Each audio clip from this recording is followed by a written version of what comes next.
प्रार्थनापासून सुरू करू आपण. मग ज्ञानतिमिरन्दस्य ज्ञानाञ्जनशलाकया चक्षुरुन्मिलितं येन तस्मै श्रीगुरुवे नमः. श्रीचैतन्यमनोभीष्टं स्थापितं येन भूतले स्वयं रूप कदा मह्यं ददाति स्वपदान्तिकं. वन्दे अहं श्रीगुरुं श्रीयुतपदकमलं श्रीगुरून् वैष्णवां च श्रीरूपं सागरजातं सहगण रघुनाथान्वितं तं सजीवं साद्वैतं सावधूतं परिजनसहितं कृष्णचैतन्यदेवं श्रीराधा कृष्णपादान् सहगण ललिता श्रीविशाखान्वितां च. नमः ओं विष्णुपादाय कृष्णपृष्ठाय भूतले श्रीमते भक्तिवेदांत स्वामिनिति नामिने. नमस्ते सारस्वते देवे गौरवाणी प्रचारिणे निर्विशेष शून्यवादी पाश्चात्यदेशकारिणे. नमो महावदन्याय कृष्ण प्रेम प्रदायते कृष्णाय कृष्ण चैतन्य नामिने गौरविषे नमः. हे कृष्ण करुणा सिंधु दीनबंधु जगतपते गोपेश गोपिकाकांत राधाकांत नमस्ते. भक्तकांचन गौरांगी राधे वृंदावनेश्वरी वृषभानुसुते देवी प्रणमामि हरिप्रिये. वाञ्छाकल्पतरुभ्यश्च कृपा सिन्धुभ्येव च पतितानां पावनेभ्यो वैष्णवेभ्यो नमो नमः. जय श्री कृष्ण चैतन्य प्रभु नित्यानंद श्री अद्वैत गदाधर श्रीवासादि गौरभक्तवृंद. हरे कृष्ण कृष्ण कृष्ण हरे हरे हरे राम राम राम हरे हरे.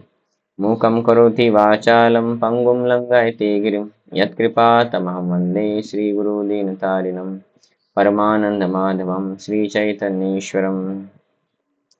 हरे कृष्ण.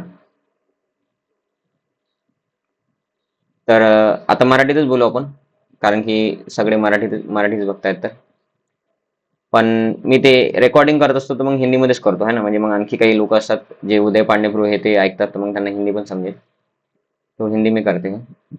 तो अभी हम देख रहे थे अध्याय भगवत गीता का अध्याय क्रमांक 15, और उसमें कुछ श्लोक हमने देखे थे. तो पहले हम थोड़ा कहाँ तक हम देखे थे वो करेंगे और आगे बढ़ेंगे आज.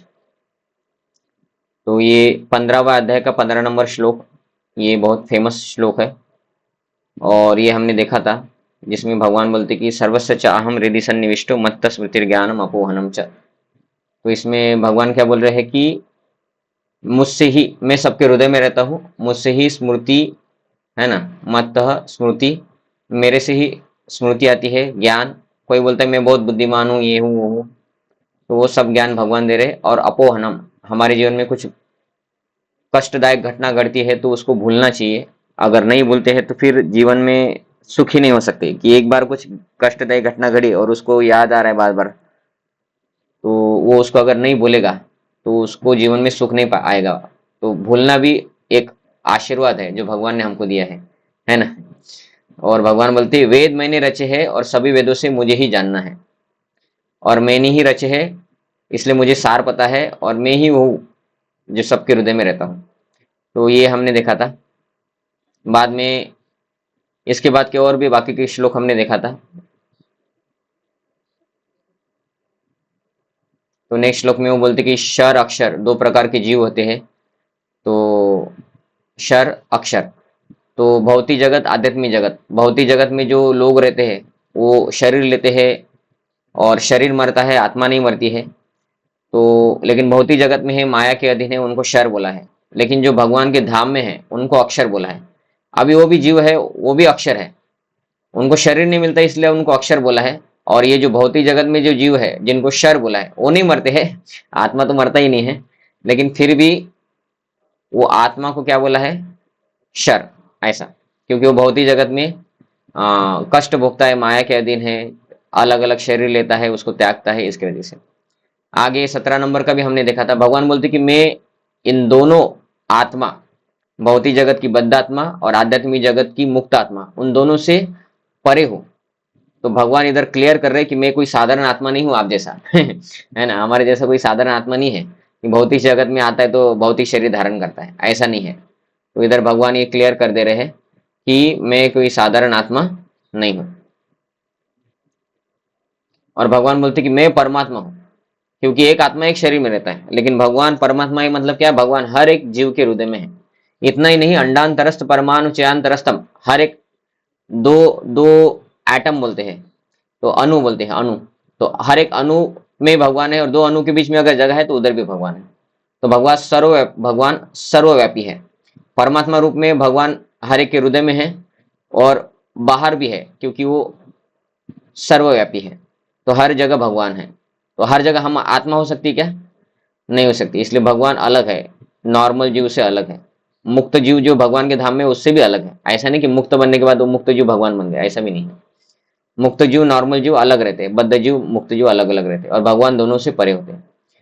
तो इधर बोला है जो अविनाशी है, तो अविनाशी तो मुक्त जीव भी है, और जो बद्ध जीव है वो भी अविनाशी है। आत्मा मरता ही नहीं है, लेकिन भगवान इन दोनों से परे है, जो जो तीनों लोकों में प्रवेश करके उनका पालन कर रहा है। तो हम पालन नहीं कर रहे हैं, भगवान पालन कर रहा है। कि कल बारिश हुआ, थोड़ा ठंडा हो गया, फिर पेड़ पौधे उगेंगे, अन्न आएगा, ये सब भगवान कर रहे हैं। ये भी हमने देखा था, चूंकि मैं शर और अक्षर दोनों से परे हूं, चूंकि मैं सर्वश्रेष्ठ हूं, तो भगवान सर्वश्रेष्ठ है। कोई भी बद्ध जीव या मुक्त जीव जो भगवान के धाम में है, उसको भी हम सर्वश्रेष्ठ नहीं बोल सकते। सर्वश्रेष्ठ भगवान के धाम में भगवान है, और भगवान इधर भी आते तो सर्वश्रेष्ठ ही रहते हैं। ऐसा है। अतएव में वेद जगत, इस जगत में तथा वेदों में परम पुरुष के रूप में विख्यात हो। तो इधर ये हमने देखा था कि भगवान बोल रहे मैं वेदास में विख्यात हूँ, और वेदों से मुझे ही जानना है। दो बार वेद के बारे में भगवान इधर बोल रहे इसी अध्याय में, है ना। ये 18 नंबर का श्लोक है, ठीक है। ये 18 नंबर का श्लोक है, और 15 नंबर में भी भगवान ने बोला था वेद के बारे में कि वेदों से मुझे ही जानना है। और भगवान इधर बोल रहे कि वेद में मेरा ही गुणगान हुआ है कि मैं परम हूं। लेकिन अज्ञान भी रहता है, माया रहती है, उसकी वजह से लोग वेद पढ़ने के बाद भी, है ना, द्विवेदी 2 वेद पढ़े हैं, त्रिवेदी 3 वेद पढ़े हैं, चतुर्वेदी 4 वेद पढ़े हैं, लेकिन भगवान को उन्हें पता नहीं है। और बहुत सारे अलग अलग लोग बोलते कि हम आचार्य है ना, और खुद को आचार्य भी बोलते हो लोग। अलग अलग संस्थाएं उनकी, बहुत सारा फंड आता है, लोगों को अध्यात्म के नाम पे प्रवचन किया जाता है, लेकिन उनको पता नहीं कि भगवान कृष्ण ही भगवान है, और वेदों में उनको बोला है वो कुछ और व्यक्ति को भगवान है, ऐसा बोलते हैं। या फिर उनको समझ में नहीं आता, फिर बोलते किसी को भी पूजा करो, आखिर में ब्रह्म ज्योति में जाना है, तो चल जाता है, कुछ भी करो ऐसा। लेकिन भगवान बोल रहे कि नहीं, मैं परम पुरुष हूँ। अब ये 19 नंबर का श्लोक हम आज से पढ़ने वाले थे। यो माम एव असम्मूढ़ो जानाति पुरुषोत्तमम स सर्वविद भजति माम सर्वभावेन भारत। तो भगवान अर्जुन को बोल रहे, हे भारत, है ना, हे अर्जुन, हे भरत पुत्र अर्जुन, क्या है भरत पुत्र, कि तुम जानो कि मैं हूं भगवान, और मेरी भक्ति करनी चाहिए। तो भगवान भगवद गीता में डायरेक्ट डायरेक्ट बोल रहे हैं, है ना, जो कोई भी मुझे संशय रहित होकर पुरुषोत्तम भगवान के रूप में जानता है, वह सब कुछ जानने वाला है ना। मतलब क्या है कि अभी आप सभी भक्त, तो आपने भक्ति शास्त्री, भक्ति वैभव, भक्ति वेदांत, या आपने, या आपका सरनेम चतुर्वेदी, त्रिवेदी, द्विवेदी कुछ नहीं है, आपने आ, बहुत सारे वेद भी नहीं पढ़े, आपको श्लोक भी नहीं पता है, फिर भी आपको सब कुछ पता है। अगर आपको पता है कि भगवान कृष्ण है, तो ये होता है सर्व ज्ञान, है ना। और संपूर्ण ज्ञान वाला व्यक्ति फिर क्या करता है? भ्रमित होता है, किसकी भी पूजा करो, ऐसा होता है क्या? नहीं। अतएव हे भरतपुत्र, वह व्यक्ति मेरी पूर्ण भक्ति में रत हो जाता है। तो जिसको पता है कि भगवान ये है, वो उस भगवान का भक्ति करेगा ना, डायरेक्ट डायरेक्ट, है ना, समझ में आता है ना हमको भी। और जिसको पता नहीं, वो क्या बोलेगा, किसको भी पूजा करो। और वो फिर किसी के हर सीजन के हिसाब से उनके भगवान बदलेंगे। कि बारिश हो रही है, अभी आषाढ़ी का दिन आ गए है, तो फिर वो जगन्नाथपुरी भगवान कृष्ण की भक्ति करेंगे, है ना। अभी रथ यात्रा आएगा ये वो, फिर आषाढ़ी आएंगी तो बोलेंगे विट्ठल मंदिर जाएंगे। फिर श्रावण मास चालू हो जाएगा, फिर वो बोलेंगे चलो अभी भगवान शंकर जी के भक्त बनते हैं। फिर गणपति आ जाएंगे तो गणपति के भक्त बनेंगे। फिर देवी आ जाएंगे तो देवी के भक्त बनेंगे। फिर दिवाली आ जाएंगे तो लक्ष्मी के भक्त बनेंगे, है ना।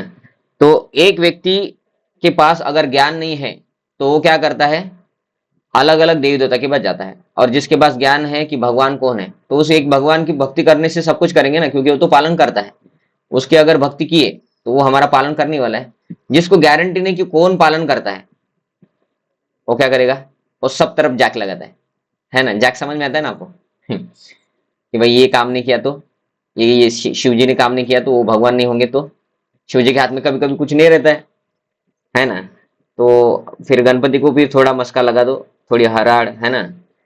तो ऐसा अलग अलग देवी देवता के पास क्यों जाते हैं? क्योंकि उनको भी उन भगवान के ऊपर विश्वास नहीं है कि ये हर समय मेरी रक्षा करेंगे।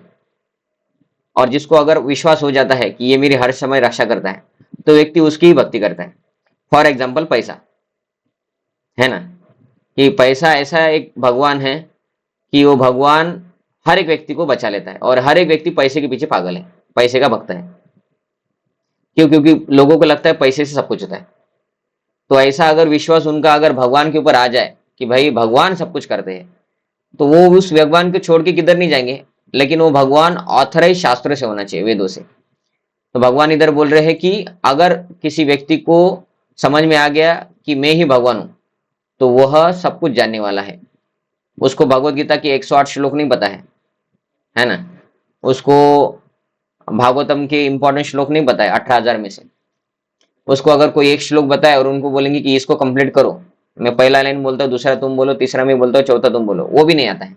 लेकिन अगर वो भक्ति कर रहा है, मतलब वो सब कुछ जानने वाला है, सभी शास्त्रों का निचोड़ जानने वाला है, सभी शास्त्रों का सार जानने वाला है कि भगवान कौन है। पुरुषोत्तम भगवान है, भगवान कृष्ण, है ना, पूर्ण पुरुषोत्तम भगवान। और वैसा व्यक्ति क्या करता है? वो भ्रमित न होकर भगवान कृष्ण की पूर्ण भक्ति करता है। पूर्ण, है ना, पूर्ण अर्थात और किसी की भक्ति नहीं करता है। पूर्ण मतलब क्या होता है? 100% बस कृष्ण भगवान की करता है। पूर्ण का अर्थ होता है कि हर दिन कृष्ण की करता है। ऐसा नहीं कि सीजन के हिसाब से भगवान चेंज होंगे, फिर वो तो पूर्ण भक्ति नहीं हुआ, एक व्यक्ति का पूर्ण नहीं हुआ, ऐसा हो जाए। तो इधर भगवान बोल रहे कि जो भक्त बने हैं भगवान कृष्ण को भगवान जान के कर रहे हैं, वो वेदों की ज्ञाता है। हालांकि उनको वेद पूरा पता नहीं, लेकिन सार पता है। जीव तथा भगवान की स्वाभाविक स्थिति के विषय में अनेक दार्शनिक उपारोह करते हैं। इस श्लोक में भगवान स्पष्ट बताते हैं कि जो भगवान कृष्ण को परम पुरुष के रूप में जानता है, वह सारी वस्तुओं का ज्ञाता है। तो भगवान कृष्ण को परम पुरुष जानने वाला। और प्रभुपाद जी की कृपा से हमें कुछ पता नहीं था, है ना, लेकिन अभी हमें भी पता चल गया है कि भगवान कृष्ण ही परम पुरुष है। तो ये सब प्रभुपाद जी की कृपा से और आचार्य की कृपा से हो रहा है। अपूर्ण ज्ञाता, ये हमने शायद पढ़ लिया था पहले। अपूर्ण ज्ञाता वो क्या करता है? वो चिंतन करता है कि कौन होगा भगवान, यार पता नहीं कौन है, सबका पूजा कर लेते ना। लेकिन पूर्ण ज्ञाता क्या करता है? समय का अपव्यय नहीं करता है, वो वेस्ट नहीं करता है। अगर भगवान कृष्ण है और मैं भगवान कृष्ण के लिए 2 घंटा देता हूँ, या कभी कभी ही भगवान कृष्ण की भक्ति करता हूँ और बाकी अलग अलग देवी देवता की भक्ति करता हूँ, तो कृष्ण का अगर मैं 100% भक्ति करूंगा तो मेरा भक्ति बढ़ जाएगा ना, तो उसका फायदा ज्यादा होगा। और मैं कृष्ण को छोड़ के किसी और का भक्ति कर रहा हूँ, तो मेरा तो वेस्ट हो रहा है ना, समय वेस्ट हो रहा है मेरा। तो पूर्ण ज्ञाता कभी समय वेस्ट नहीं करता, वो भगवान की कृष्ण की भक्ति करता है। और एक समय अपव्यय नहीं करता, इसका अर्थ है कि वो भगवान कृष्ण ही जानने के बाद भौतिक में अपना समय नहीं देता है। न्यूज़पेपर पढ़ना, क्रिकेट खेलने जाना, है ना, क्रिकेट देखना या टाइम पास करना नहीं। वो जब भी समय मिलता है उस समय को भक्ति में लगाता है, वो समय को व्यर्थ नहीं करता है ना। भाव भक्ति के लक्षण में आता है कि भक्ति रसामृत सिंधु में बताते हैं कि अव्यर्थ कालत्वम, कि जो व्यक्ति भगवान कृष्ण की सीरियस भक्ति करने के लिए जाता है, वो टाइम पास नहीं करता है कभी, है ना, कि चलो भाई बहुत बोर हो रहा है, थोड़ा यूट्यूब की रील देख लेते हैं। वो यूट्यूब की रील देख लेते हैं, वो तो खत्म ही नहीं होता है। ऐसा ऐसा करो, अनंत कोटि जन्मों तक वो खत्म नहीं होगा रील, है ना। और शेयर क्या है, व्हाट्सएप में स्टेटस देखेंगे, तो जो काम के है स्टेटस, हमने बोर होते हैं, नो डाउट हम अभी शुद्ध भक्त नहीं है ना। हम स्टेटस भी देख लिए वो भी, लेकिन उसमें समय हमारा ज्यादा नहीं जाना चाहिए, है ना। कभी कभी हमें लगता है कि यार ये कुछ कृष्ण का फोटो जैसा कुछ रखा है इन्होंने, कुछ मेरे काम का होगा भक्ति युक्त, हम देखते थे। लेकिन जब हमें पता चलता है कि वो भक्ति युक्त नहीं है, या हमें समझ में आता है कि ये व्यक्ति जो है ना, ये मेरा दोस्त है, रिलेटिव है या कोई है, ये कभी भी भक्ति युक्त नहीं रखता, तो उसका स्टेटस देखने का ही नहीं फिर। तो अव्यर्थ कालत्वम, तो अगर वो समय बचाता है तो बिना समय वेस्ट किए वो सीधे कृष्ण भावनाओं में लग रहा है, अर्थात भगवान की भक्ति कर रहा है। और संपूर्ण भगवद गीता में पग पग पर इसी पर बल दिया है कि समय वेस्ट मत करो, भगवान कृष्ण है, भगवान की भक्ति करो। फिर भी भगवद गीता के ऐसे कट्टर भाष्यकार है ना, जो परमेश्वर तथा जीव को एक ही मानते हैं। तो वो निराकारवाद के बारे में बोल रहे हैं, मायावादी। वो सब कुछ पढ़ेंगे, भगवान बोल रहे मैं परे हूँ, मैं परे हूँ, मैं परे हूँ, अभी तो बताया है ना। वो क्या बोलेंगे, नहीं नहीं नहीं, हम भी भगवान बन जाते हैं। अरे परे है बोला है ना भगवान ने, भगवत गीता है या और कोई शास्त्र है, हमने थोड़ी ऐड किया है इसमें, भगवान स्वयं बोल रहे हैं, है ना। और भगवान स्वयं बोले कि स सर्वविद भजिताम सर्वभावेन भावे, कि मेरे ही भजन करो। फिर वो बोलेंगे नहीं नहीं, कृष्ण का नहीं करना है, निराकार का करना है। वो कृष्ण के अंदर से निराकार बोल रहे हैं, मतलब उनका बोलना क्या है, कृष्ण एक शरीर है और उसके अंदर निराकार आत्मा है। तो ये ऐसा कहाँ लिखा है, एक भी श्लोक दिखाओ, एक भी श्लोक नहीं ऐसा, पूरे 4 वेद, है ना, महाभारत, 18 पुराण, 108 उपनिषद, किधर भी नहीं है। लेकिन वो बताएंगे, ये सब हर बार बताएंगे ताकि लोग भ्रमित हो जाए और कृष्ण को भगवान न माने। तो ये मायावादी के बारे में प्रभुपाद जी इधर लिख रहे हैं कि वो कट्टर भाष्यकार है और वो परमेश्वर और जीव में भेद नहीं करते हैं। वो बोलते कृष्ण साधारण आत्मा है और हम भी भविष्य में भगवान बन जाएंगे, ऐसा। वैदिक ज्ञान श्रुति कहलाता है, जिसका अर्थ है श्रवण करके सीखना। वास्तव में वैदिक सूचना कृष्ण तथा उनके प्रतिनिधियों जैसे अधिकारियों से ग्रहण की करनी चाहिए।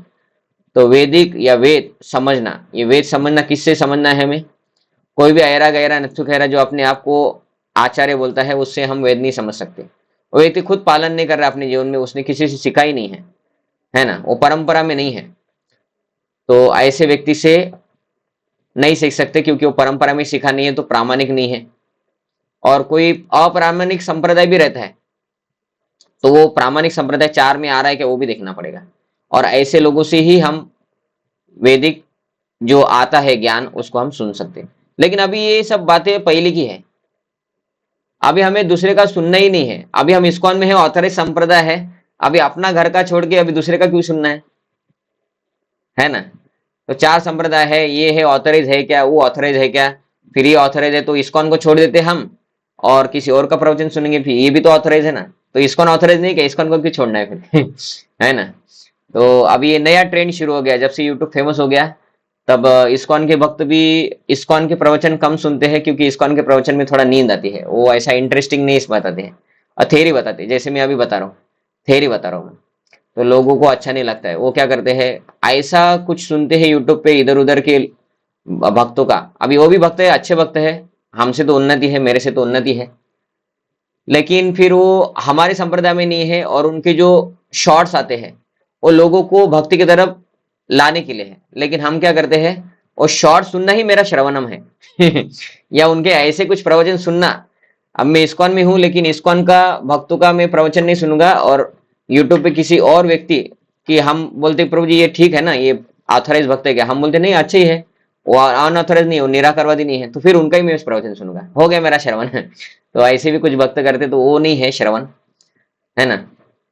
तो हमें हमारे संप्रदाय से सुनना है, वो श्रवण में आता है, और उससे संप्रदाय के लिए भक्ति बढ़ती है, और उसी से भगवत धाम जाया जाता है। इधर उधर से हम बस कथा सुनेंगे तो हमारा हमारे संप्रदाय में भी भरोसा नहीं आएगा, हमारे ग्रुप में भी नहीं आएगा, और फिर भक्ति पूरा नहीं होगा, हम भगवत धाम नहीं जा सकते, हमें और जन्म लेना पड़ेगा। बस इसका फायदा ये हो सकता है कि हमें सुकृति मिलेगा, हमने भक्तों से कथा सुना है भगवान का, और वो कथा क्या है, वो मनोरंजक कथा था, मनोरंजन वाला, इसलिए हमारा प्रगति होगा कि नहीं होगा, पूरा भगवत धाम जाएंगे कि नहीं जाएंगे, उसके लिए थोड़ा डाउट बना रहता है। क्योंकि गुरु के आदेश के ऊपर वो निष्ठा आने के लिए वो प्रवचन नहीं होते हैं, हम किसी का और प्रवचन सुन ले। जैसे कि अभी कुछ शॉर्ट्स आते हैं, अभी शॉर्ट्स में वो थोड़ी ना आपको कुछ बताएंगे, डीप फिलोसॉफी बताएंगे क्या, नहीं बता सकते। उनको लोगों को, ऐसे लोगों को शॉर्ट्स मतलब ऐसे लोगों के लिए बने हैं कि जिन लोगों का ध्यान 30 सेकंड के ऊपर नहीं रखता है एक जगह पे, तो उन लोगों को बस भक्ति में आनंद मिले, ऐसा शॉर्ट्स बनते हैं, यूट्यूब शॉर्ट्स या व्हाट्सएप इंस्टाग्राम शॉर्ट्स। तो इसलिए वो देखना, मतलब मैंने थोड़ा मैं प्रवचन सुनता हूँ ये नहीं होता है, वो टाइम पास में आता है, और वो व्यर्थ व्यर्थ में आता है, व्यर्थ है ना। तो इसलिए वो करना नहीं है, हालांकि वो प्रामाणिक प्रतिनिधि हो सकते हैं, ठीक है। यहाँ कृष्ण ने हर वस्तु का अंतर सुंदर ढंग से बताया है, अतएव इसी स्रोत से सुनना चाहिए। तो इस स्रोत से भगवान का कहना क्या है कि परंपरा में जो आए हैं, भगवान कृष्ण ने परंपरा तैयार की है, वो कृष्ण की परंपरा से सुनना चाहिए, ऐसा वो बोले। लेकिन केवल शुक्रों की तरह सुनना पर्याप्त नहीं है। ओके, इधर प्रभुपाद जी ने बोला भी है, मनुष्य को चाहिए कि अधिकारियों से सुने। हम सुनते किसी से भी सुन लेते हैं, ये भी नहीं है, है ना। तो अधिकारी व्यक्ति परंपरा में हम जिस परंपरा में है उस परंपरा का सुनना ही चाहिए। समझिए कि अगर मैं किसी और संप्रदाय में हूं और नहीं तो हम इस्कॉन में है और किसी और संप्रदाय से सुनते हैं, तो उनका और हमारा सिद्धांत अलग है। जैसे कि हम बोलते कि बुक डिस्ट्रीब्यूशन करना चाहिए, उनके इसमें बुक डिस्ट्रीब्यूशन के ऊपर भरोसा नहीं है या भर नहीं देते। उनके इसमें कथाएं होती है और कथाओं में भी डीप फिलोसॉफी नहीं होता है। तो थोड़ा थोड़ा करके हमारे संप्रदाय के ऊपर विश्वास टूट जाएगा कि इनके प्रवचनों में रस नहीं होता है। देखो, मैंने वो गुरु महाराज से दीक्षा लिया इस्कॉन से, उनको भी इतना डीप पता नहीं है, इतना सारा लीला भगवान की। देखो, ये महाराज हर प्रवचन में कुछ नया लीला बताते हैं भगवान कृष्ण की, बचपन की हो, बुढ़ापे की हो, माखन चोरी की हो, सखाओं के बारे में हो। लेकिन हमारे गुरु महाराज में इस्कॉन से दीक्षा लिया, उनको तो इतना कथा पता नहीं है। वो वही बताते हैं कि भक्ति रसामृत सिंधु में रूप गोस्वामी ने क्या बोला, सनातन गोस्वामी क्या बोला, चैतन्य में। और वो महाराज तो करते ही नहीं। तो ऐसा करके क्या होता है, हमारे संप्रदाय में विश्वास कम होता है। और अभी प्रॉब्लम क्या होता है, हमारा होता है धोबी घाट का कुत्ते के जैसा। वो व्यक्ति वृंदावन से प्रवचन कर रहा है, उनके हम यूट्यूब पे शॉर्ट्स या छोटे छोटे प्रवचन सुनते हैं 15-15, 20-20 मिनट के। तो वो व्यक्ति साथ में कनेक्ट नहीं हो जाता डायरेक्ट। वो व्यक्ति मुझे पर्सनल गाइड कर नहीं सकता। और जिससे मैंने दीक्षा लिया इस्कॉन से, या इस्कॉन मेरे पास है जो मुझे गाइड कर सकता है, वो उसमें मेरे को रस नहीं आ रहा है। तो भगवान हमको एक्सेप्ट करेंगे?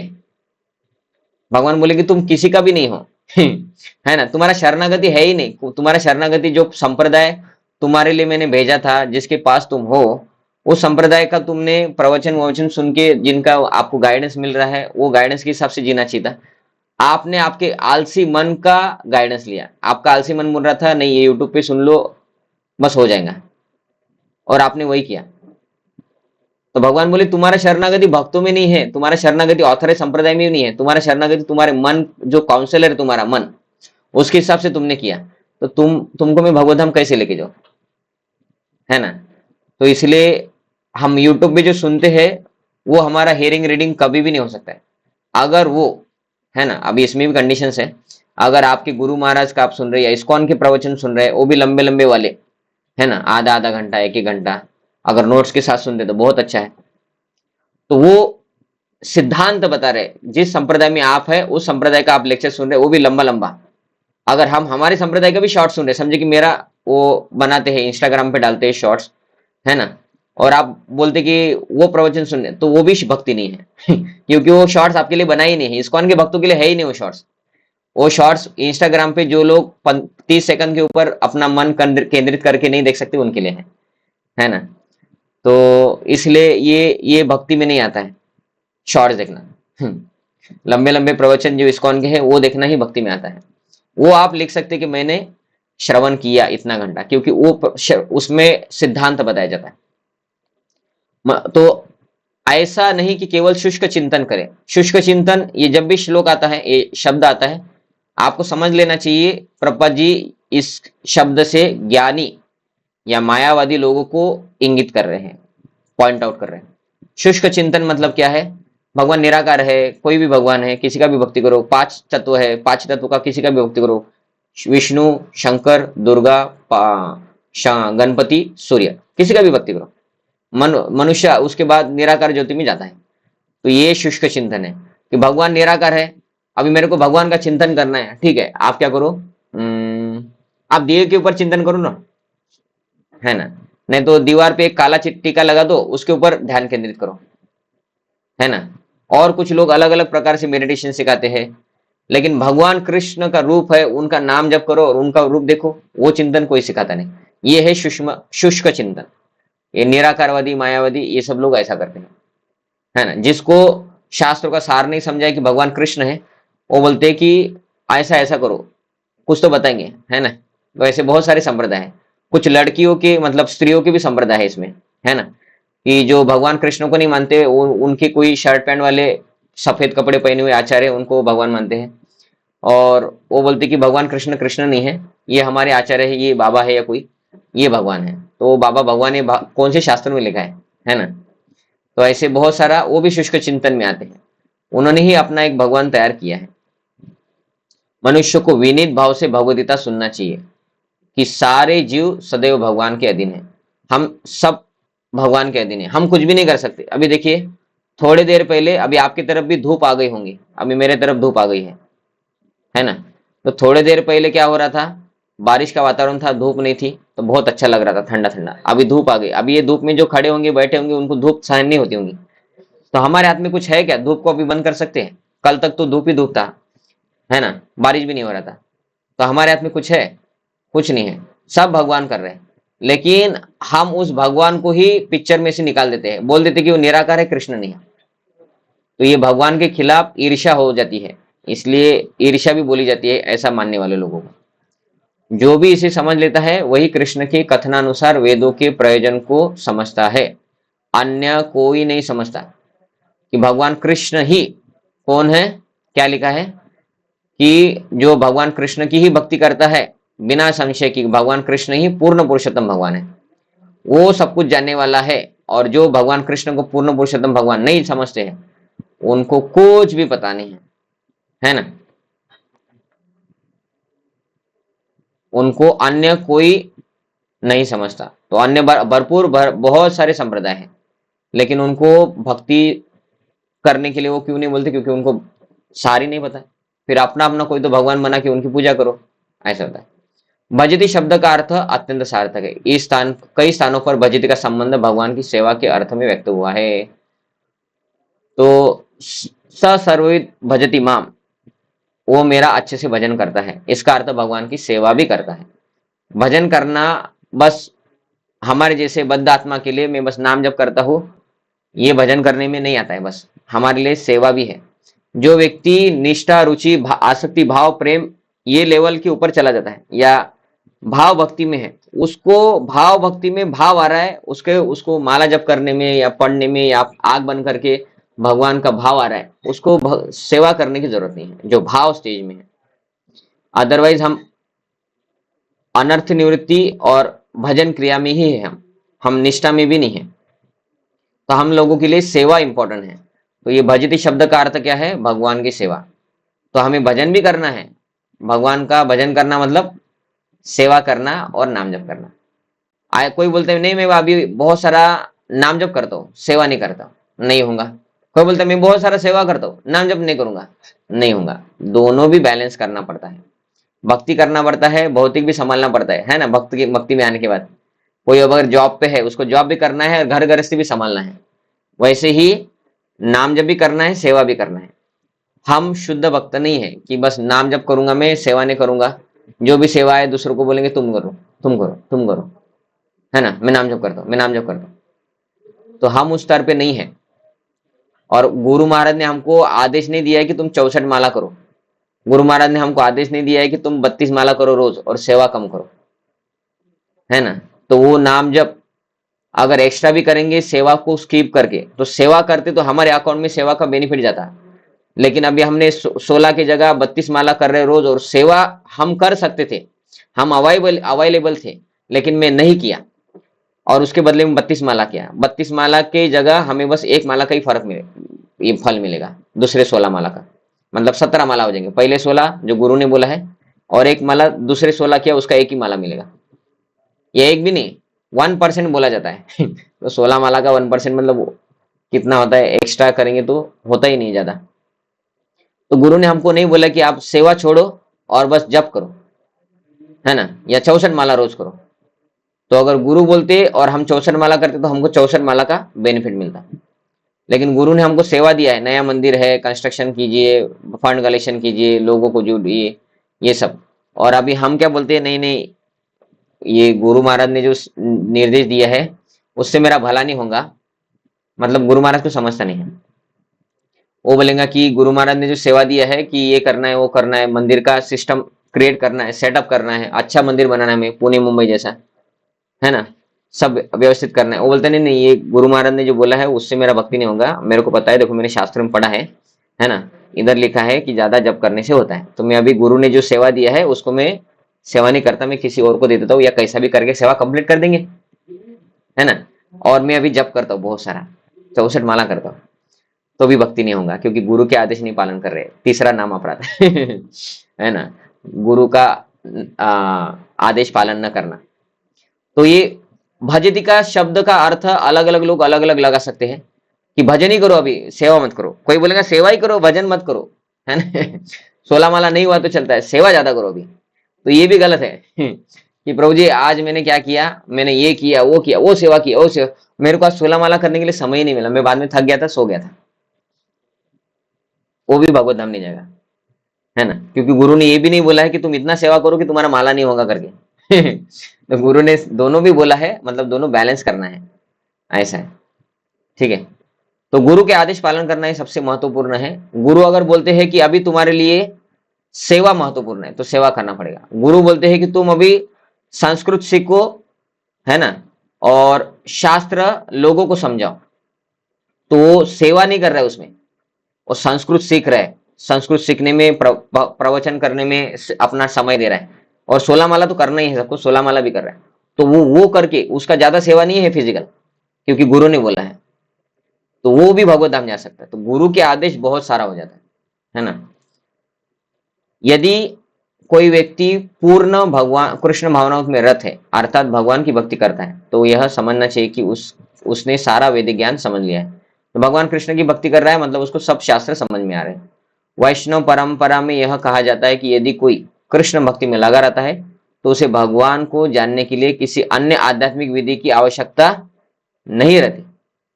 तो किस लिए? भगवान को जानने के लिए। कि हम क्या बोलेंगे, मुझे भगवान को जानना है, तो इस्कॉन में हम बोलते कि ये करना है, आपको 16 माला करना है, 4 नियम पालन करना है ना, और प्रवचन सुनना है, प्रभा जी की किताबें पढ़ना है, सेवा करना है ना, भोग लगा के खाना है, ये सब करो, आपको भगवान समझ में आ जाएंगे। वो बोलते नहीं नहीं नहीं, इससे नहीं होगा, और कुछ बताओ, और कुछ तो करेंगे, है ना। तो अन्य आध्यात्मिक विधि नहीं है इसके लिए।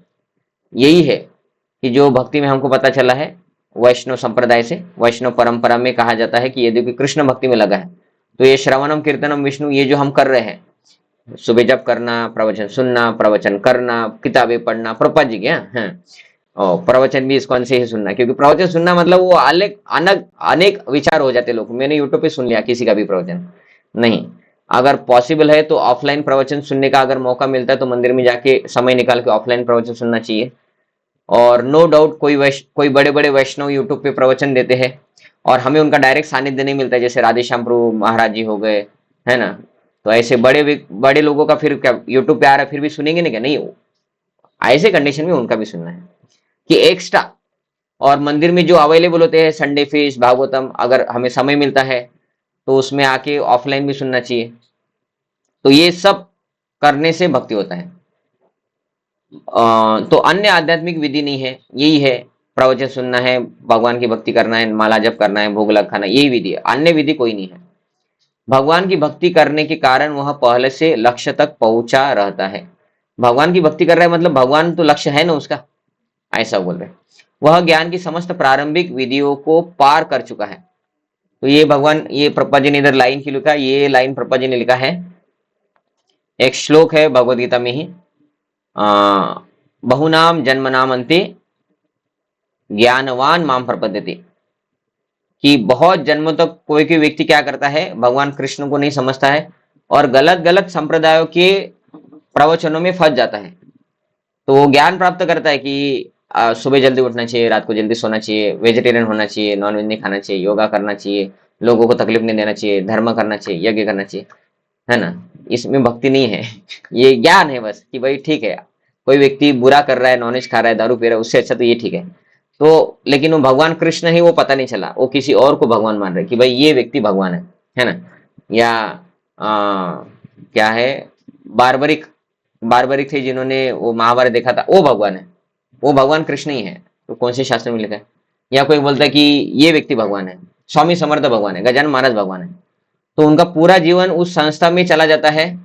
उनको ज्ञान थोड़ा मिलता होगा लेकिन वो ज्ञान भगवान का नहीं है, बस थोड़ा अच्छा व्यक्ति कैसे बने, या शास्त्र का थोड़ा ज्ञान, नॉनवेज नहीं खाना है ना, एकादशी पालन करना है, ऐसा थोड़ा बहुत उनको ज्ञान मिल जाएगा।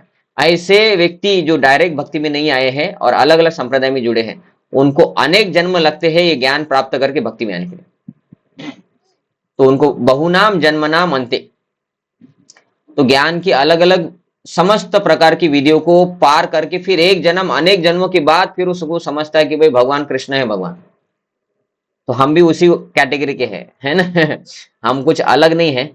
हम भी पिछले जन्म में या किसी और अनेक जन्मों में हम भी भगवान कृष्ण के भक्त नहीं थे।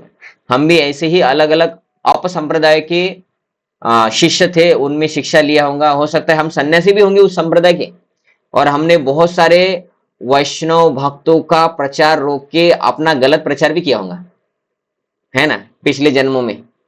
कि समझे कि हम किसी एक संप्रदाय से जुड़े हुए होंगे, और हम क्या बोलते हैं कि भाई भगवान शिव ही सब कुछ है, और ये इस्कॉन वाले, या तब इस्कॉन नहीं होगा तो बोलते होंगे, ये वैष्णव लोग ये गलत बोलते हैं भगवान कृष्ण है। अरे कृष्ण वैष्णव कुछ नहीं है, वो तो गोपी के साथ नाचे, ये उसके अंदर का जो ब्रह्मन था ना वो भगवान है निराकार। ऐसा किसी जन्म में हमने भी प्रचार किया है। लेकिन वो बहुत जन्म के बाद इस जन्म में ज्ञान आया कि हम भगवान कृष्ण की भक्ति करने के लिए आए, और भक्तों की कृपा हुई कि उन्होंने हमारा पीछा किया। प्रभु जी फोन करके पूछते, प्रभु जी मंदिर में आना, ये स्नान यात्रा आने वाली है रविवार को, है ना, प्रभु जी आ जाना, इस समय जन्माष्टमी है, प्रभु जी आ जाना, हम बहुत बढ़िया प्रसाद भी बांटे हैं, माला दिया किसी ने। तो भक्तों की कृपा हो गई, बहुत जन्मों से वो ज्ञान नहीं मिला था भक्ति का, निराकार वलाकार ज्ञान में फंसे हुए थे, या देवी देवता की पूजा भी फंसे थे, और इस जन्म में भक्त बन गए। तो भगवान वो श्लोक बोलते हैं, उस श्लोक का अनुवाद इस सिंपल वे में भगवान प्रभुपाद जी ने इधर लिखा है कि बहुत जन्मों के बाद ज्ञान प्राप्त करके वो भक्ति में आते हैं।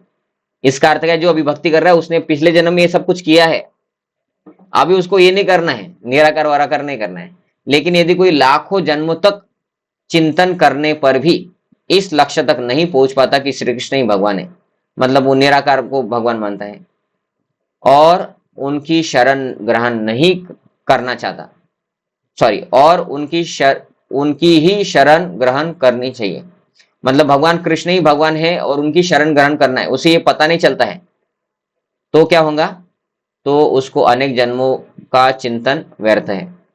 कि इतने जन्मों तक भक्ति करने के बाद भी अगर व्यक्ति ज्ञान प्राप्त करने के बाद भी व्यक्ति एक जन्म में भगवान कृष्ण का भक्त नहीं बन रहा है, तो उसका ज्ञान व्यर्थ हो गया, इतने जन्म वेस्ट हो गए, ऐसे बोल रहे। ठीक है, आगे इंपॉर्टेंट श्लोक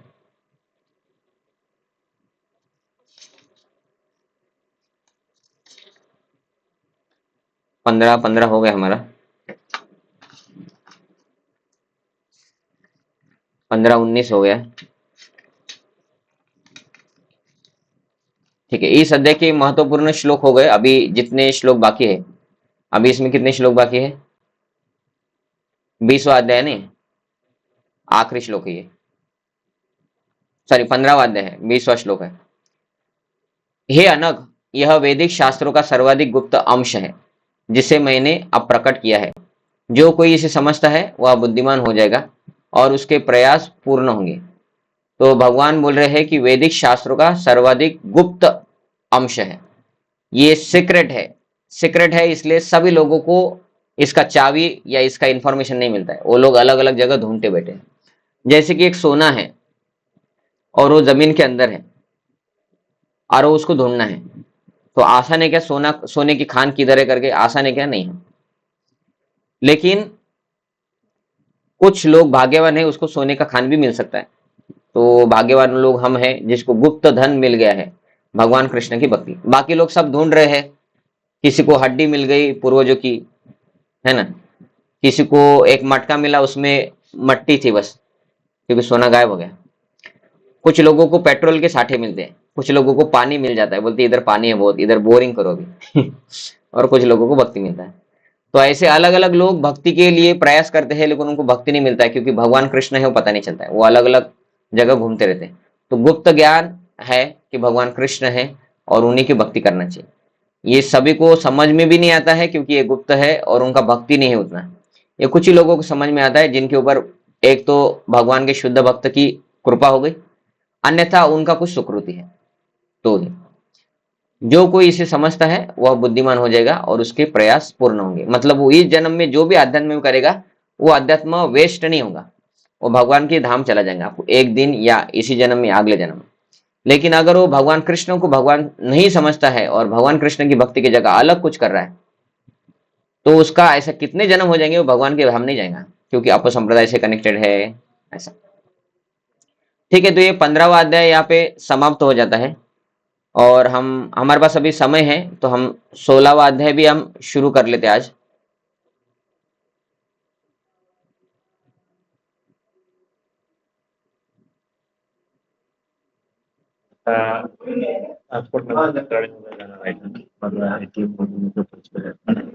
हरे कृष्णा। संदीप गुरु जी, म्यूट करता हूँ मैं आपको। ठीक, तो 16वां अध्याय हम शुरू करते हैं। ये है देवी तथा आसुरी संपद।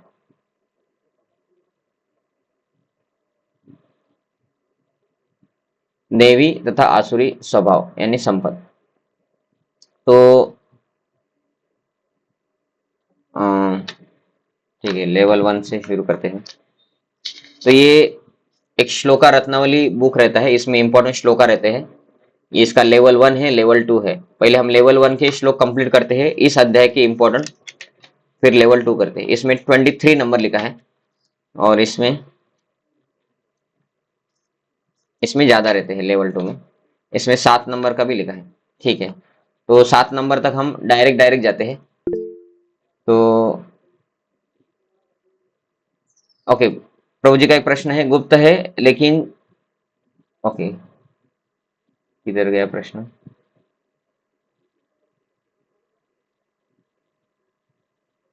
गुप्त है लेकिन जिसे पता है वो भी कलयुग में करता क्यों नहीं? ओके, सुकृति नहीं है। मैं बोला ना आपको, दो चीज है कि शुद्ध भक्तों का अगर उसके ऊपर कृपा हो जाए तो उसका सुकृति नहीं है तो भी वो भक्ति में आ जाएगा।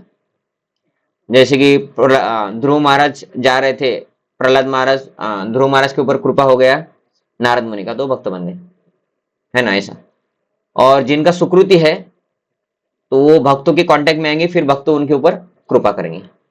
तो ये दोनों चीज है कि सुकृति नहीं है और शुद्ध भक्त की कृपा नहीं हुई और उनका पाप बहुत है, तो वो भक्ति के बारे में पता भी चलेगा या इस्कॉन मंदिर के बाजू में उसका घर भी होगा तो भी वो नहीं करेगा, कुछ नहीं करेगा, ऐसा है। तो इसलिए भक्ति का ज्ञान अभी इतना हम बताते हैं, सब कुछ होता है, फिर भी लोग क्यों नहीं करते हैं? क्योंकि उनका सुकृति नहीं है और उनके ऊपर किसी भक्त की कृपा नहीं हुई।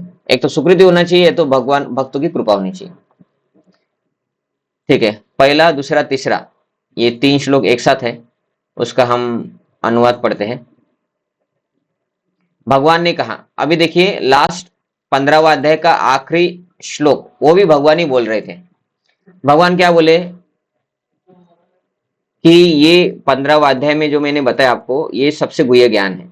अभी भगवान टॉपिक चेंज कर रहे हैं, इसलिए अध्याय चेंज हो गया। ठीक है, अभी भगवान कुछ अलग बताते हैं, इसलिए अध्याय का नाम चेंज हो जाता है। अभी ये सब बताने के बाद कि भाई मेरा भक्त बनता है, शास्त्रों से सुनता है और वो मेरा भक्त बनता है। तो कोई अगर भक्त नहीं बना है तो असुर के गुण आते हैं उसमें, और कोई भक्त बनता है तो सुर यानी भक्त हो गया या अच्छे गुण आ गए, देवी देवता के गुण। तो भगवान फिर इस अध्याय में शुरू करते हैं देवी तथा आसुरी संपद, क्योंकि अगर वो इतना समझने के बाद अगर भगवान का भक्त बन जाए तो उसमें देवी गुण आ जाएंगे, वो बुरा नहीं करेगा। लेकिन जिसके पास सुकृति नहीं है और जिसका बहुत पाप है पिछले जन्म में, या जिसका संपर्क गलत संगति में आ जाता है, तो वो क्या करेगा? वो असुर स्वभाव को प्राप्त कर लेगा। तो ये बताने के लिए भगवान इस नए अध्याय का प्रारंभ कर रहे हैं, या भगवान अभी टॉपिक चेंज किए और अध्याय नया हो गया। ठीक है, तो भगवान अभी टॉपिक चेंज करके बोल रहे हैं। भगवत गीता जब भगवान ने बोला कुरुक्षेत्र में, तब भगवान ने ऐसे नहीं बोला, ठीक है अर्जुन, ये 20वां श्लोक 15वें अध्याय का आखिरी श्लोक था, अब मैं 16वां अध्याय शुरू करता हूँ, ये 16वें अध्याय का पहला श्लोक होगा। अर्जुन बोलेंगे ये अध्याय क्या बता रहे हो? अभी 15वां 16वां अध्याय चालू है, मतलब अभी 45 मिनट भगवद गीता के समझे कि 30 मिनट हो गए। वो बोले कि अरे भगवान, अभी 30 मिनट से तो आप बात कर रहे हैं, इसमें अध्याय अध्याय कैसे आ गया? हम तो बात कर रहे हैं ना, हम किसी से बात करते तो ऐसा बोलते क्या एक अध्याय हो गया हमारा बात हुआ ऐसा होता है नहीं। तो भविष्य में उसको हमने ऐसा किया है, हमने मतलब मैंने नहीं, अभी आगे हमने मतलब आचार्य ने किया है, शंकराचार्य ने बाइफर्केशन किया है इसको। ठीक है, तो ये टॉपिक चेंज हो गया तो अध्याय चेंज हो गया। अध्याय का नाम है देवी और आसुरी संपत्ति। भगवान अभी टॉपिक चेंज करके बोल रहे हैं, 15वें अध्याय का आखिरी श्लोक भी भगवान ने ही बोला था। भगवान क्या बोल रहे हैं? हे भरत पुत्र, निर्भयता, आत्मशुद्धि, आध्यात्मिक ज्ञान का अनुशीलन दान, आत्मसंयम, यज्ञपरायणता, वेदाध्ययन, तपस्या, सरलता, अहिंसा, सत्यता, क्रोध विहीनता, त्याग, शांति, छिद्रान्वेषण में अरुचि, समस्त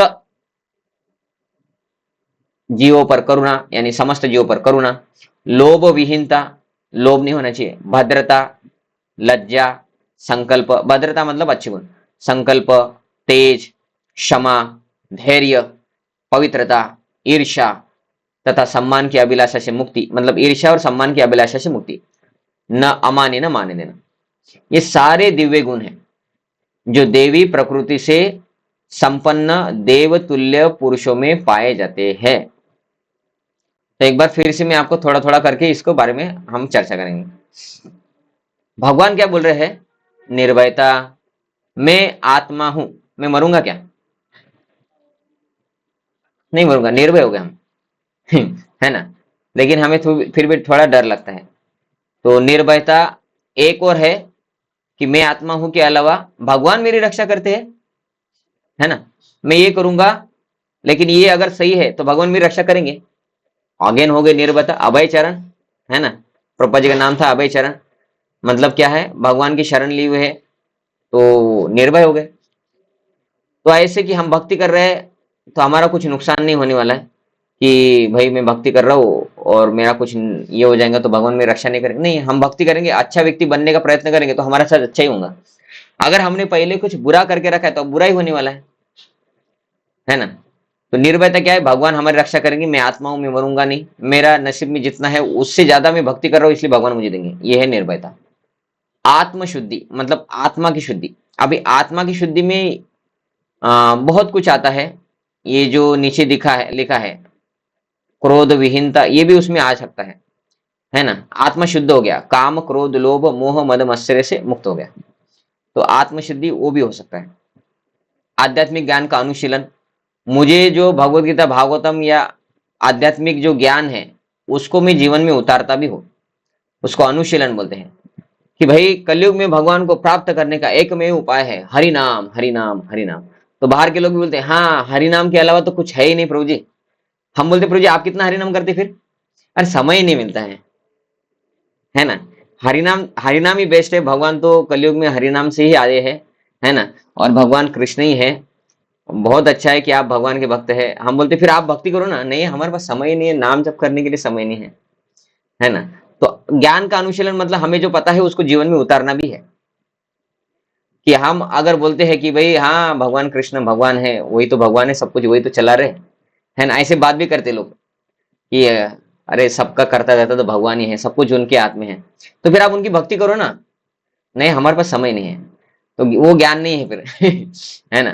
तो ज्ञान का अनुशीलन मतलब हमें जब पता चलता है कि भगवान कृष्ण है, भगवान का नाम जप करना चाहिए, है ना, तो फिर उसको जीवन में उतारना भी है। लोगों को बताने के लिए ज्ञान होता है क्या? बताइए आप, लोगों को बताने के लिए ज्ञान होता है? समझे कि इधर फैन का बटन है और उस स्विच में करंट है, और मैं क्या बोलता हूं कि स्विच में करंट है और मैं खुद हाथ लगाता हूँ और जल जा रहा हूँ। तो ऐसे ही करते लोग। लोग बोलते माया में नहीं पढ़ना चाहिए और खुद माया में जो पढ़ना नहीं चाहिए, जो नहीं करना चाहिए वही करेंगे। तो उसको अनुशीलन नहीं बोलते ज्ञान का। ज्ञान का अनुशीलन मतलब आपको पता चल गया भगवान की भक्ति करना है तो भगवान की भक्ति करना है। करना मतलब अनुशीलन, नहीं करना मतलब बस बोलना नहीं करना, लेकिन है ना। तो भगवान बोलते ज्ञान का अनुशीलन मतलब जो ज्ञान आता है उसको जीवन में उतारना, ये दैवी गुण है। दान, लोगों को दान करना, लेकिन लोगों को लोगों को नहीं, भगवान के लिए दान करना, है ना। तो ये है। लेकिन कुछ समय कुछ चीजें होती है कि हमें समझना भी चाहिए कि ये दान किसको करें। तो आगे जाके ये 16वां अध्याय 17 नंबर के अध्याय में भगवान बताएंगे कि दान भी 3 गुणों में होता है, सत्वगुण रजोगुण तमोगुण। तो सत्वगुण दान वाला ही दान करना चाहिए, है ना। ऐसा नहीं कि दान करना चाहिए तो मैं किसी मंदिर में दान दे दूंगा और किसी भी व्यक्ति को दान दे दूंगा, है ना। तो वो 17वें अध्याय में बताएंगे। अभी हमारा 16वां अध्याय चालू है। आत्म संयम मतलब ये मेरे लिए सही है ये मैं करूंगा, ये मेरे लिए सही नहीं ये मैं नहीं करूंगा, ये भक्ति के लिए सही ये करूंगा, भक्ति के लिए सही नहीं करूंगा। हेल्थ के लिए ये सही है, रात को जल्दी सोना है, रात को जल्दी सुबह जल्दी उठना है, ये भक्ति के लिए भी इंपॉर्टेंट है, हेल्थ के लिए भी इंपॉर्टेंट है, पैसा कमाना है तो उसके लिए भी है। है ना। Early to bed early to rise makes person healthy, शरीर के लिए वेल्दी, पैसा वाइज, आध्यात्मिक वाइज, है ना। भौतिक का ज्ञान होता है, आध्यात्मिक का होता है विज्ञान।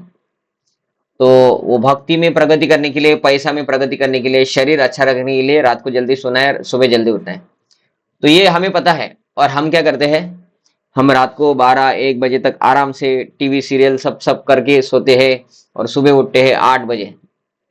तो हमें ज्ञान है ही नहीं, और ज्ञान हमें पता भी है तो भी कुछ फायदा नहीं उसका। आत्म संयम मतलब मुझे इंटरेस्ट आता है रात को लेट सोना और सुबह लेट उठना।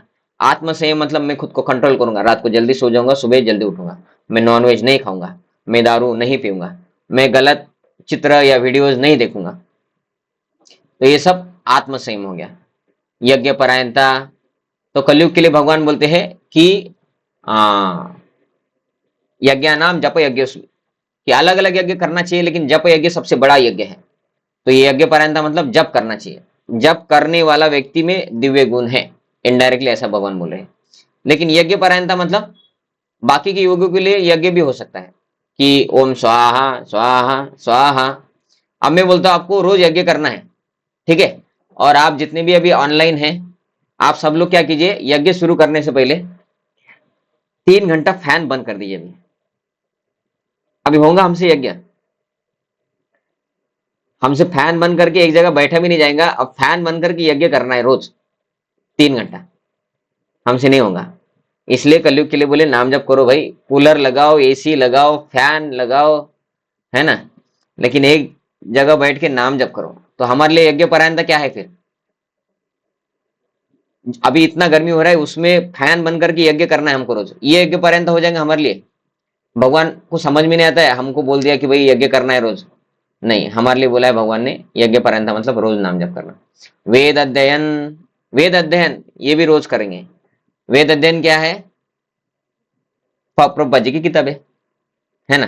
तो प्रभुपाद जी की जो किताबें है, प्रभुपाद जी शुद्ध भक्त थे, भगवान के धाम से आए थे, उनकी द्वारा लिखी गई किताबें, वो पढ़ना वेद अध्ययन है। क्योंकि अगर हम अभी वेदों को खरीदेंगे और पढ़ेंगे तो समझे कि एक वेद हमने खरीद लिया और उसमें पहला शब्द है अथा तो ब्रह्म जिज्ञासा, हम बोलेंगे ये क्या लिखा है, लेकिन अथा तो ब्रह्म जिज्ञासा, वेद अध्ययन बोला है भगवान ने, अथा तो ब्रह्म जिज्ञासा। ओके, वो आगे क्या लिखा है पढ़ता हूँ, आगे उन्होंने बोला कि कुछ श्लोक लिखा है। अरे ये सब वेद मतलब क्या श्लोक होता है क्या? श्लोक को मेरे को आता ही नहीं फिर हमको वो बोला कि भगवान ने कि तुम श्लोक पढ़ो बस, नहीं, वो श्लोकों का सार है श्रीमद् भगवद गीता, श्रीमद् भागवतम।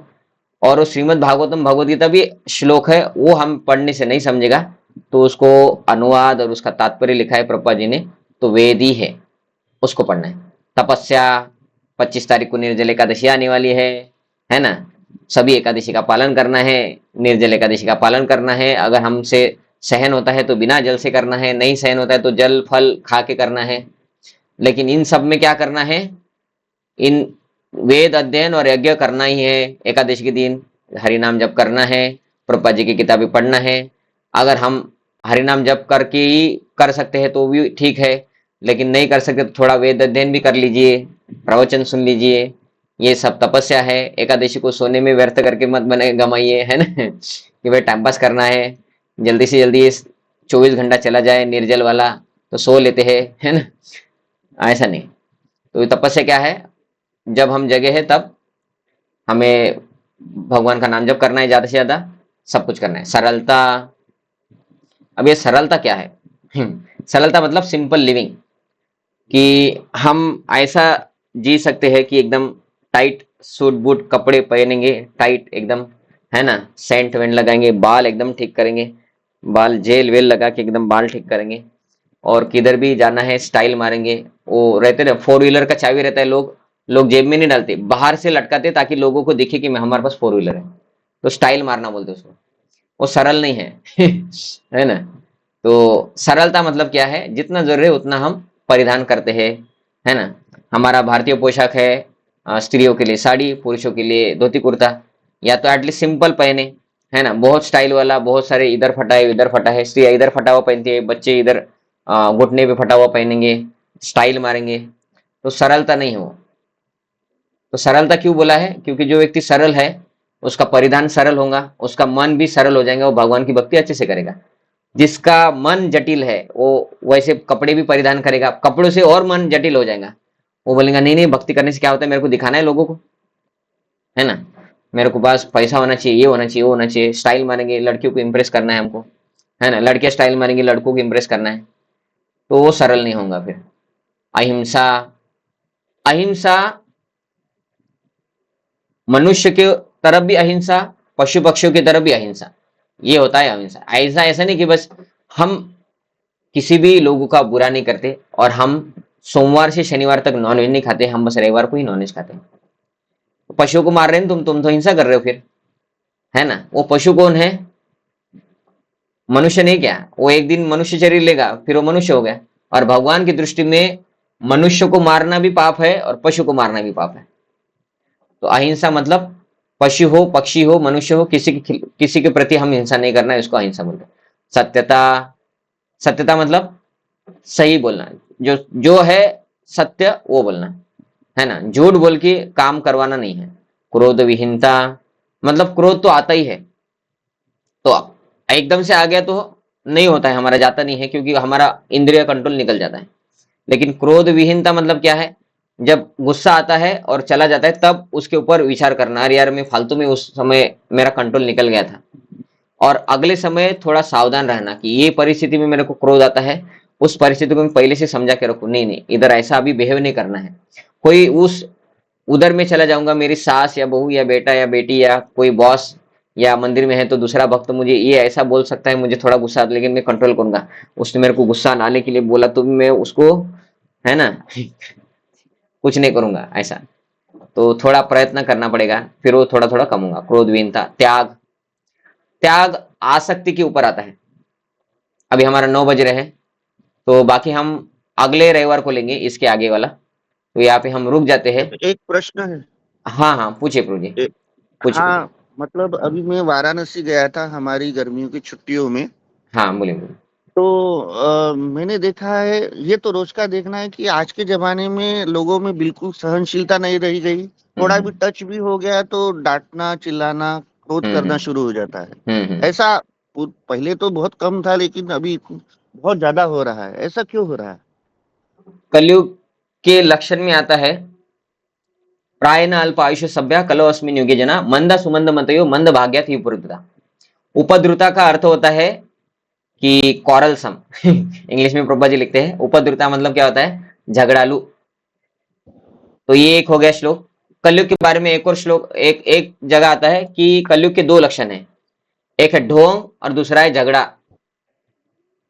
तो सत्ययुग, त्रेतायुग, द्वापरयुग, कलयुग, हर एक युग का एक इफेक्ट रहता है, उसके हिसाब से ये कलयुग में जो लोग हैं उनमें वो उपद्रुतः, झगड़ालूपना आता ही है।